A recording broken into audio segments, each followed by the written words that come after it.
Math Hoppers, in this video lesson, we will learn how to factor the sum and difference of cubes. So the sum and difference of cubes is just another one of those special factoring formulas that we have to memorize, sort of like in Algebra 1 when we memorized how to factor the difference of squares. We knew we could use the special product, which we called a sum and difference. Well, we could do the same thing or the same kind of thing with the difference of two perfect cubes, and we can even do it with the sum of two perfect cubes.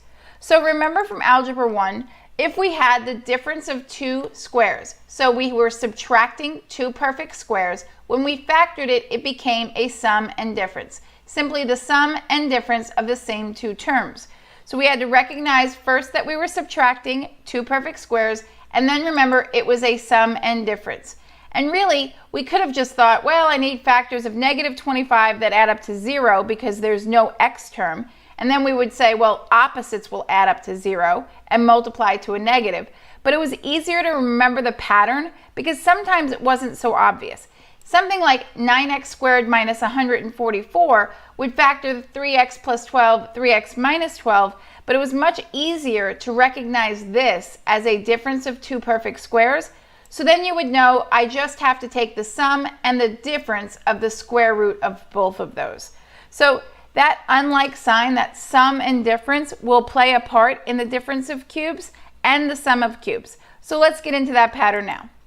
So the difference of cubes, we're really not going to talk about how it came to be or why it works or prove it or anything like that. We're just going to learn it and learn how to use it. So when we have the difference of two perfect cubes, so a cubed minus b cubed, so these are perfect cubes, right? Anytime you cube something, you get a perfect cube. The first thing we're going to do is factor out a minus b. We have a cubed minus b cubed. Our first step is to factor out a minus b first. That will leave us with two factors of a and two factors of b, and then the product of ab. All right? So you'd have a squared left and b squared left. That makes sense because we only took a to the first and b to the first out. And you will have the product of a times b.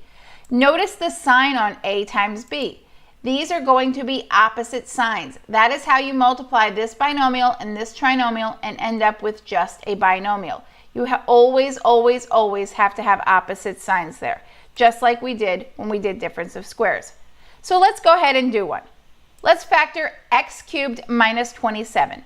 I will tell you the most important step, and sometimes it's not even identified in books, is to identify a and b. The biggest mistake people make is forgetting that they're not taking x cubed and 27, but they're taking x and 3. So we take the cube root of x cubed, that's x. We take the cube root of 27, that is 3. Those are my a and b terms that I'm going to use in this pattern. So step 2 is just put a and b into that pattern. So we're going to get x minus 3 times x squared plus 3 times x plus 3 squared. We have our opposite signs. We have a minus b. We have a squared plus a times b plus b squared. Now let's clean it up so we don't leave powers of 2. We get x minus 3 times the quantity x squared plus 3x plus 9. And that's it. All right, let's do the sum of cubes. The sum of cubes is going to look very, very similar. So we start with a cubed plus b cubed, and we will again factor out a plus b first. Factor out one factor of whatever we have here. If it's a sum, we take out the sum. If it were the difference, we took out the difference. Once we do that, we have a squared and b squared left, and we have the product of a times b as well. But notice again, we have opposite signs. We have to have opposite signs to multiply a binomial and a trinomial and get only a binomial left. Those opposite signs are critical. So just remember, you start with the same sign as the problem, and then your next sign is the opposite, and then your last sign is always positive because you're always going to get a positive when you square something. So let's factor 8x cubed plus 64. Remember that first step. You have to identify a and b. This is critical. 8x cubed. You take the cube root of this entire thing. So the cube root of 8 is 2, and the cube root of x cubed is x. So our a term will be 2x. Now the cube root of 64 is pretty easy, it's just 4. But now we have identified a as 2x and b as 4.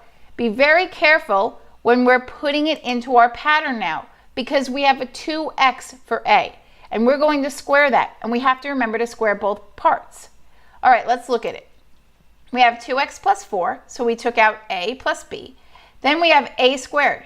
A squared is 2x squared minus ab, remember opposite signs, plus b squared. Let's clean this up. We get 2x plus 4. Remember that 2x squared is 2 squared and x squared, so 4x squared minus 8x plus 16. We have our opposite signs. We have cleaned it up. We are done. So that's factoring the sum and difference of cubes. If you still have questions, you should be subscribed to our YouTube channel. Send us any problems that are causing you grief, and we will make you a custom video solution. Until next time, Math Hoppers, take it easy.